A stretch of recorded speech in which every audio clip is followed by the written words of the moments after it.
Ngiyanibingelela ka-TV Nation. Igama lami nguSibonga Ncamane. Namhlanje ngithanda ukuzonixoxela isitori sami. Mina isitori sami sime kanje. Ngikhule ngiyintombazanyana ebikhula ihlala nogogo wayo. Ekuhambeni kwesikhathi ngikhula ngihlala nogogo. Ngiloke ngisaqhubeka ngisafunda isikolo ngihlala nogogo. There is a time lapho ugogo wahlala nami khona phansi ngoba mangikhula ngiloke ngiyakhula abazali bebengekho. Ugogo wami wasehlala nami phansi wangichazela ukuthi mzukulu, abazali bakho bahamba emhlabeni. I was 7 years old, just only 7. Uyangichazela ukuthi abazali bami bashona kanjani.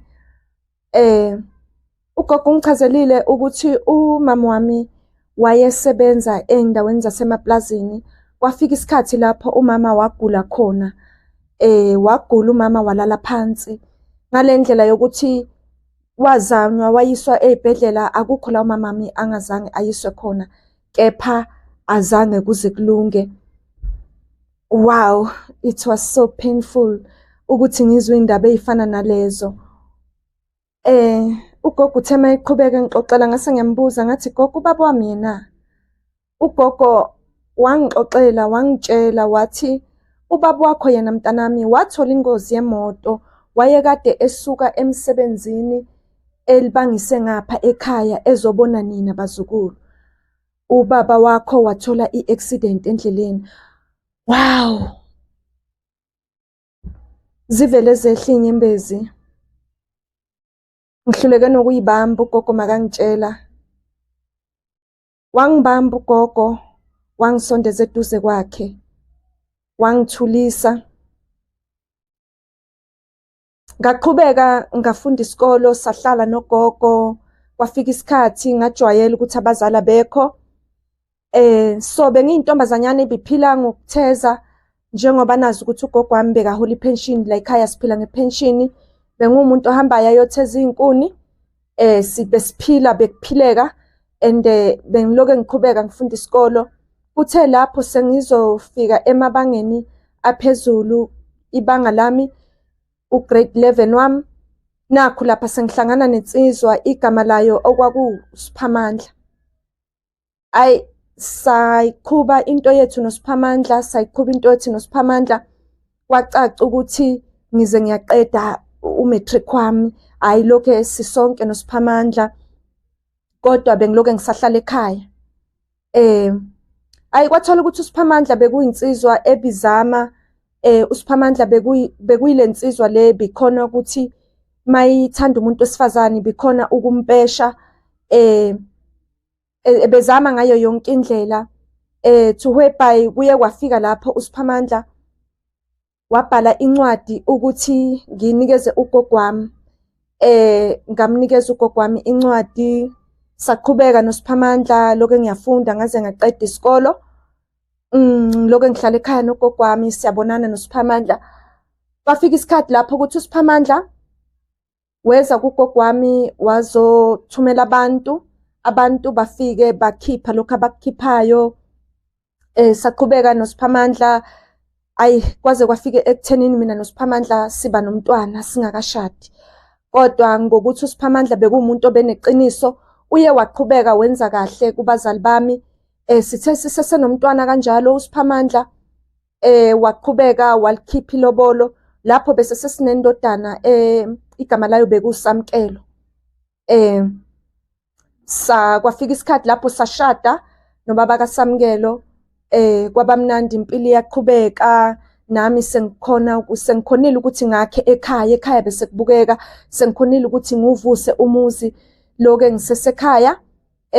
Thema sengishadile, umnyeni wami okuye kwangimangaza, kwangidida kakhulu. Sithema sesishadile nomnyeni wami, umnyeni wami wangitshela ukuthi ucela ukuthi ngihlale ekhaya kancane.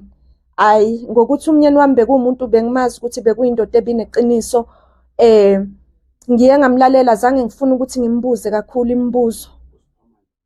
uSiphamandla azange ngifuna ukuthi ngimbuze imibuzo eminingi. Ngamlalela ngahlala ekhaya. Nakuba ibikhona imibuzo kwabanye odadewethu endaweni, ngoba kwazise phela ukuthi bese ngumuntu obeseshadile, so bebemangala mase beloku bengibona lokho ngisahlele ekhaya. Okay, fine. Ngamlinda umyeni wami ngahlala, ngihlale isikhathi esingangonyaka ekhaya. Wabuya umyeni wami wathi, sithandwa sami, usungabuya-ke manje uze emzini wethu. Ayi nangempela guys, ngajabula, kwabamnandi, ngahlala nogogo phansi, ngamtshela ngathi gogo, sekusifikile-ke leso sikhathi sokuthi sengiyakushiya manje, sengiyahamba nami ngiyohlala emzini wami.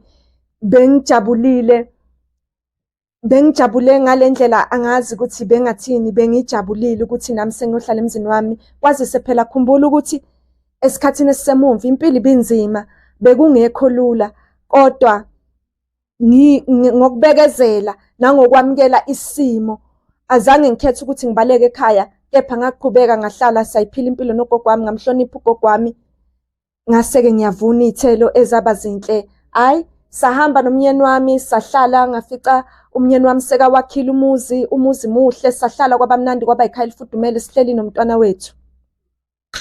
Sithe sisahleli emzini, zaqala iy'nkinga manje. Baqala bafika o-anti bomntwana bazoletha ama-report ukuthi umyeni wami urephe iy'ngane zabo, umyeni wami uyaba-rape. Ngadideka, kodwa ngase ngiyakhumbula ukuthi ngalelanga ngishada ekhaya, banginyala ukuthi uma unenkinga emzini noma uma uxabana nomyeni wakho ngelinye ilanga, awuhambi uyoripota ekhaya, uyayifihla iy'nkinga zakho nomyeni wakho. Ngalalela mabesho, ngabaphikisa, ngazama ukuhlala, ngathi mangithi ngizama ukuhlala nomyeni wami phansi, wabe sengitshela ukuthi akayazi leyo nto, okwaba yinto eyangizwisa ubuhlungu kakhulu, ukuthi ngabe ndaba zini lezi eseyiqhamuka ngomyeni wami. Okay, to cut the story short, kwafika isikhathi lapho ama-report ayeloke ngena ukuthi umyeni wami uyarepa emndenini wakhe. Kuthe kusesenjalo, abomndeni badecide ukuthi bahambe baye emaphoyiseni, nangempela bahamba baye emaphoyiseni. Babuya amaphoyisa amthatha umyeni wami. Ngasala ngididekile, ngasala ngidumele, kwaphela ubumnandi nemfudumalo emshadweni wami. Ngididekile ukuthi ngabe zindaba zini lezi, ngabe kwenzakalani, ngokuthi nami ngase sengikhulile kodwa ngangingakakhulu ngokwanele. Hayi, isikhathi saqhubeka, ngakhumbula ukuthi hayi man, kunendlu la umyeni wami esingangeni kuyo, indlu ehlala ikhiyiwe. Engathi mangimbuza ngelinye ilanga ukuthi we myeni wami, ngabe le yandlu engangenwa yindlu engasebenzi, ngabe yindlu esesimene esikanjani? Umyeni wami-ke wabe sengiphendula ethi indlu athandazela kuyo uma ekhuluma nabantu basekhaya kubo abamadlozi. Hayi, ngamlalela umyeni wami ngoba umyeni wami bekuwumuntu obeyindoda eneqiniso, ngoba phela khumbula ukuthi wangenzela iqiniso ekhaya kithi, wenza konke okwakufanelekile, ngaphuma ngokusemthethweni nangokusesikweni. So kwakungalula neze neze ukuthi ngiphikisane naye ngamagama noma ngiqophisane naye noma ngingamthembi into angitshela yona. So yonke into angitshela yona ngangiyithemba njengomyeni wami, ngoba wakubonisa ukuthembeka kubazali bami. Ayi, ngelinye ilanga kuthe umyeni wami eseboshiwe esejele, ngahamba ngathi ake ngihambe ngiyovula le ndlu. Ngithe mangivula le ndlu, kusesenjalo afika amaphoyisa, wabosha umyeni wami, eboshelwa icala le-rape. Wahamba kanjalo-ke umyeni wami, kwakubuhlungu kakhulu kangangokuba ngakhala. Ngalesikhathi amaphoyisa emthatha, nendodana yethu yayikhona, yayibuka konke. It was so painful, ngoba kwakubuhlungu umbona indodana yami ikhala ngale ndlela ekhala ngayo. Nami ngahluleka nokuzibamba, ngakhala. Bamthatha bamlayisha, bahamba naye, sambuka, bahamba njalo baze bayosithela. Ngahamba ngaye endlini, ngahlala phansi, ngayibuza ukuthi uma kunje kwenziwa njani. Ngangisaba-ke nokho ukuba ngihambe ngixoxa iy'ndaba zomuzi wami, ngihambe ngiyixoxa nabantu, ngoba ngangifundisiwe, nganginyaliwe. So ngangenza ngakho konke ukuthi ngihamba phekwe iyalo zabazali bami, umzali wami ogogo wami. Okay, sithe masihamba isikhathi kwabuya kimi emqondweni kuloko kudideka ukuthi kunendlu la ekhaya engavulwa. Ngibe sengisukuma ngokukhulu ukutatazela, ngacinga ikhiye. Ngithe mangisacinga ikhiye angiyiboni, ngakhumbula ukuthi kunezikhiye ezihlala ngale ekamelweni lethu lokulala. Ngase ngihamba ngithatha le ikhiye, ngahamba ngayivula le ndlu. Ngithe mangivula le ndlu, wow, azange ngibelieve, azange ngikholwe. Ngabona ukuthi hayibo, ugogo nje lona, nakuba wayengasabonakali, kodwa ngangibona ukuthi umuntu owugogo, umama womnyeni wami. Noma wayeseshintshile engasabonakali kahle, kwakungasabonakali noma isilwanyana noma umuntu, kodwa kwakubonakala ukuthi umuntu, futhi umuntu osemdala. Ngathuka ngalendlela yokuthi ngavala amaseshana isicapha. Azange ngisakhona nokuthi ngikhiye kahle. Ngaphuma ngahamba ngaya endlini, ngafike ngahlala phansi esofeni. Ngakhala. Ngase ngiyakhumbula ukuthi ukukhala ngeke kungisize ngalutho. Ngahlala phansi ngajula, ngayibuza mina uqobo ukuthi makunje kwenziwa njani. Ngabe senginikela khona epolice station. Ngahamba ngayombona umnyeni wami. Ngafika ngamtshela, ngambuza ngathi umnyeni wami, mina manje namhlanje mawungangitshela iqiniso, mina ngithatha izikhwama zami, ngithatha konke okungokwami, ngithatha umntwana wami ngiyajika ngiyahamba ngibuyela ekhaya. Ngicela ukuthi ungitshele iqiniso umnyeni wami, kwenzakalani? Kwenzakalani ngoba ngingenile kule yandlu leya ibingavulwa. Umnyeni wami-ke wabe sengitshela iqiniso ukuthi umnyeni wami-ke wayethwele, ethelwe ngomamazala wami. Umnyeni wami-ke wayebesephinda engitshela futhi ukuthi njengoba o-anti bomntanami kanye nabantwana babo bereypheka, lesilwane ebesingenisela umnyeni wami imali, yiso lesi esizenza umnyeni wami mangabe sesiyoreypha labantu. Hey, kwaba nzima kakhulu, kangangokuba kwaba nzima. Ngaqala ngaba nama-doubt, ngaqala ngaba nokuyisola, ngaqala nganga-understand ukuthi kanti umendo, ukuba nomuzi uzohlangabezana nezinto ezinje emzini. Ngabe yizo izinto kufanele ngihlangabezane nazo lezo. Kodwa iyiwani into eyangikhulula ukuthi ngoba umnyeni wami wakhona ukuthi angitshele into eyiqiniso. Ngabe sengizama ukuthi ngiwachazela amaphoyisa, kepha amaphoyisa istory engiwachazela sona ayengasithathi, ayengakholwa.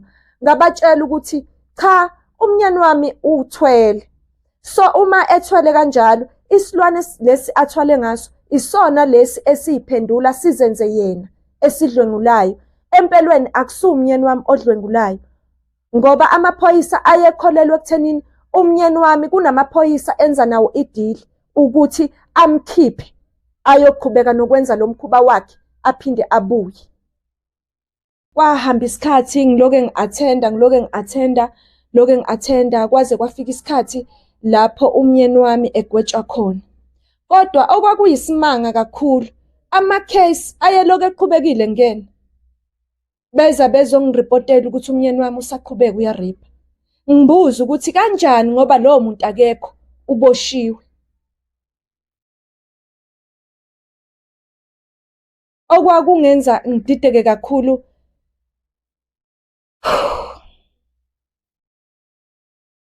ngangidideke ngalendlela yokuthi ngangazi ukuthi fanele ngenze njani ngoba amaphoyisa ayengafuni ukungilalela. Okwakusho ukuthi wayengekho umuntu wayefuna ukungilalela ngoba kwakunzima ukuthi ngiphume ngitshela abantu ukuthi umnyeni wami uthwele.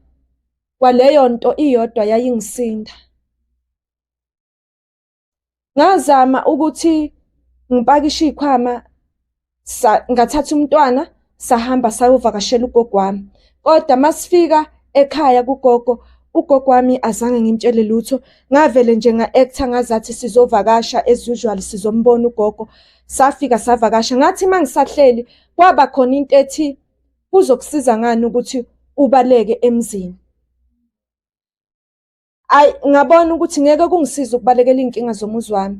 Sahlala nogogo kwaba mnandi, samjabulela ugogo, wasijabulela nathi, sathengela ugogo ukudla, sabe sesimvalelisa-ke ugogo. Samtshela sathi, hayi gogo, siyabonga, sesiyakushiya manje, sesibuyele emumva, siyahamba siyekhaya. Kodwa nganginobuhlungu ngaphakathi enhlizweni yami, kodwa ngangazi ukuthi lo buhlungu ngizobukhipha kanjani. Ngimtshela ugogo ukuthi gogo, nayi into esengihlangabezana nayo emendweni wami, emzini wami. Sabuyela ekhaya-ke nendodana yami. Okwathi makuhamba isikhathi, ngathola ukuthi manje lesilwane lesi somnyeni wami sase manje sesingenela indodana yethu.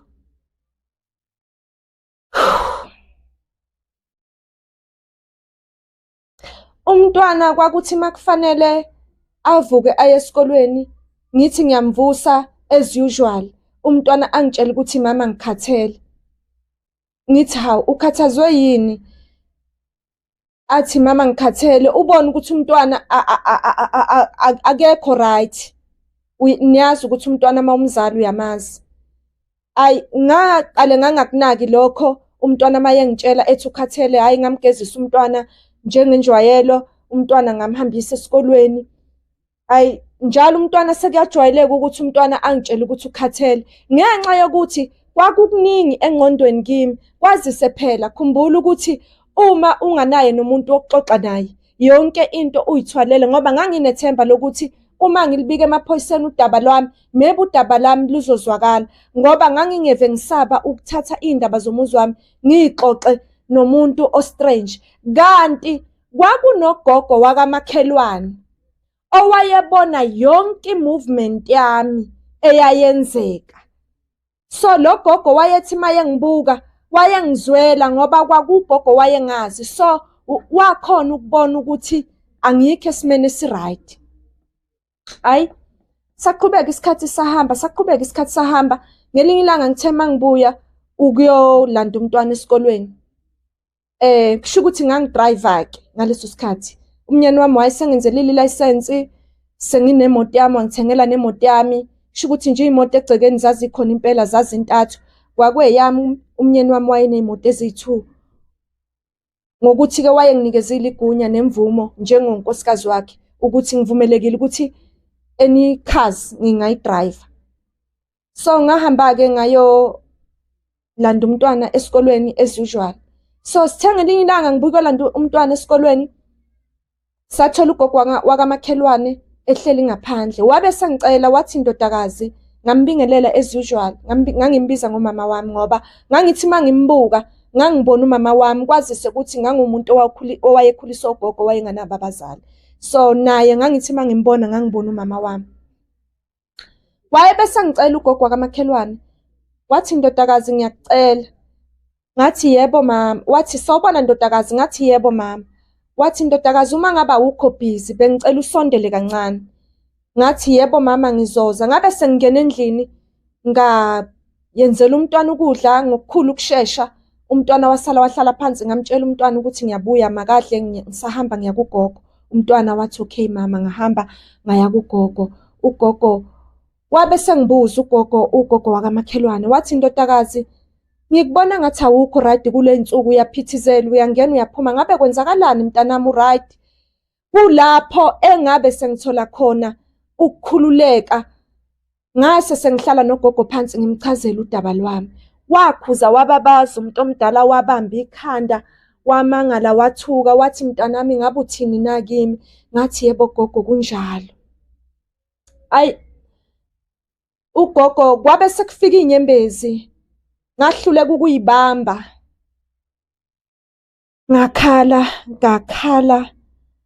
Ngakhala.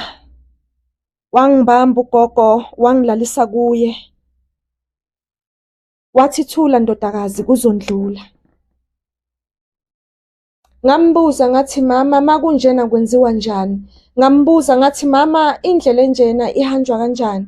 Ngathi, kanti bazali bethu kungani ningasitsheli indlela esizoyihamba la emendweni?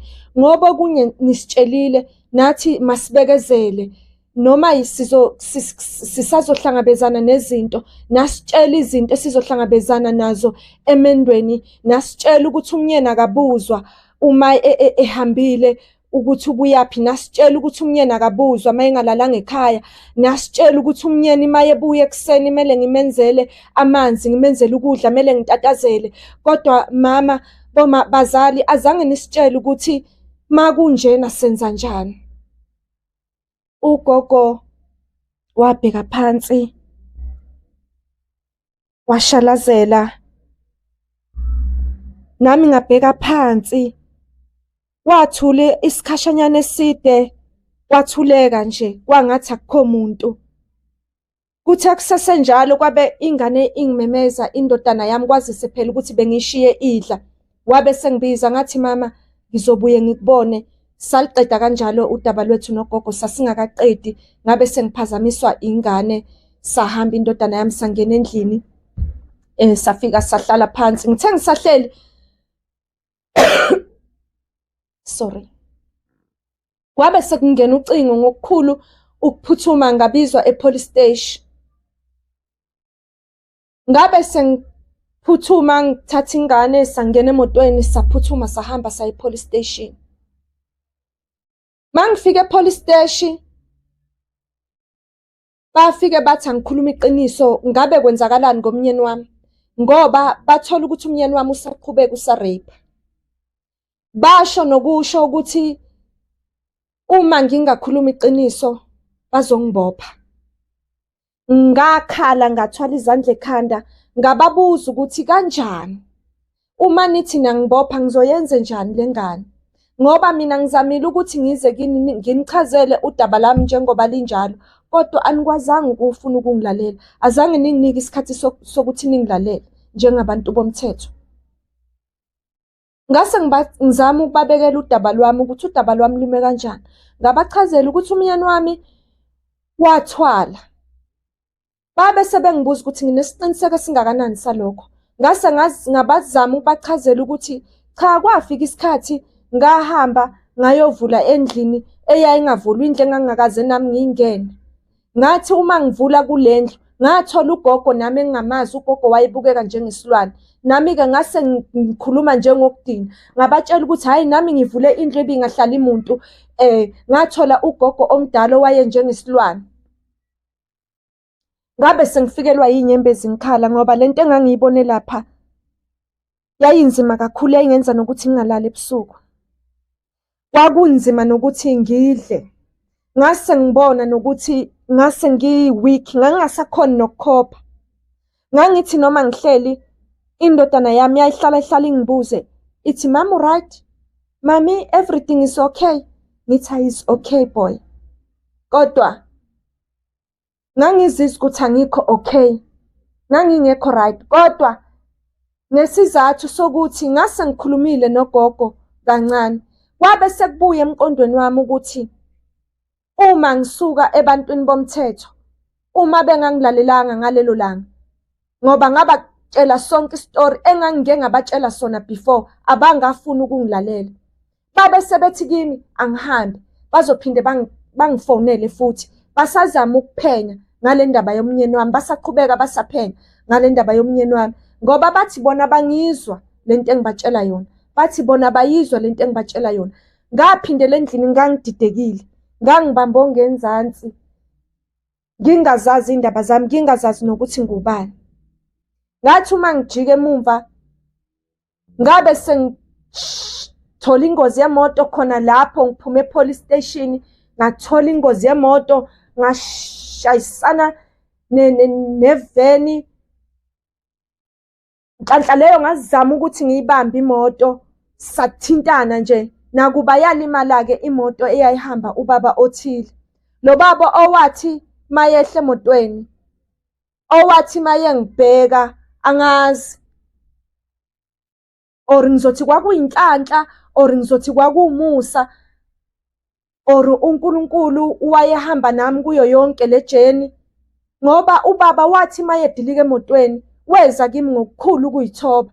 Ngangilindele ukuthi uzongilwisa angibambe ngamawashini phenduka amatafula, mara akuzange kube njalo. Kepha ubaba weza kimi ngokuyithoba. Wafike wama lo baba wathula wangibheka. Zehla inyembezi kimi ngoba yimi engangiyazi inkinga yami engibhekene nayo ukuthi ngangibhekene nani. Omunye umuntu wayengeke understand. Omunye umuntu wayengeke afune nokungilalela. Omunye umuntu wayezongilwisa.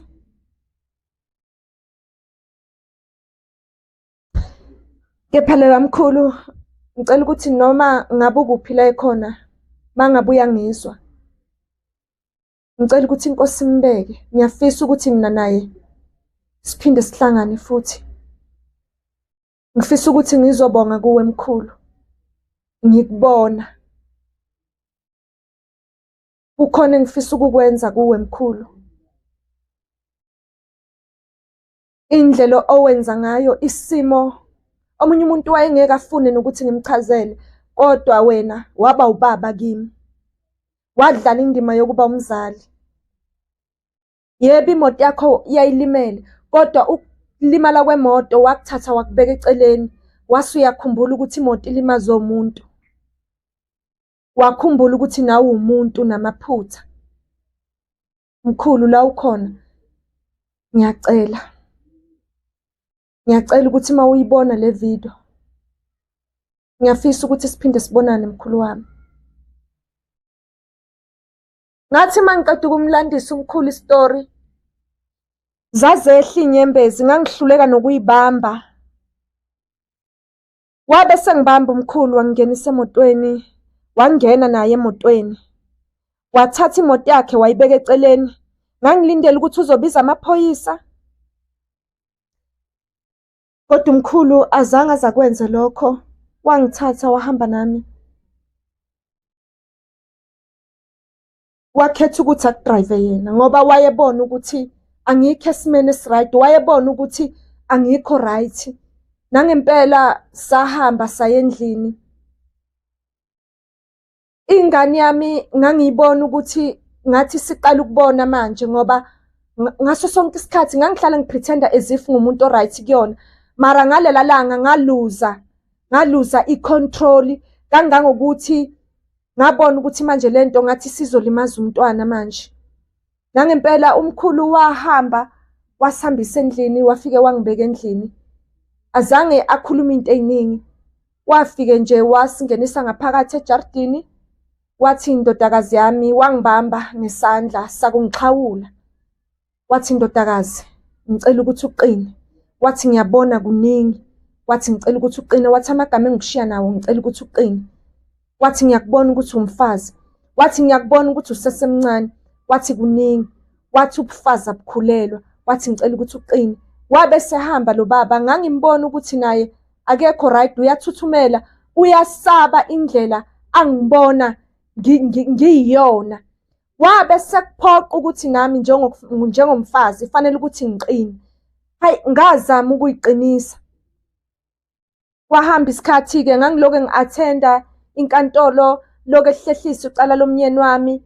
Ngihambe ngiloke ngi-attend inkantolo laliloke ehlehliswa icala lomnyeni wami. Kodwa okwakungizwisa ubuhlungu kakhulu kunakho konke, amacala e-rape ayelokhu eqhubeka ezile kumina emndenini. And babengakhulumi kahle, babefika beyimpi, babefika ngokulwa. Kwakungazuthi yimi engirephayo. Kwakungazuthi yimi engirephayo.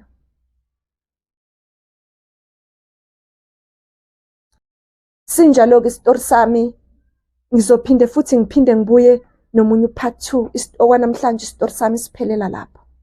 Ngiyabonga.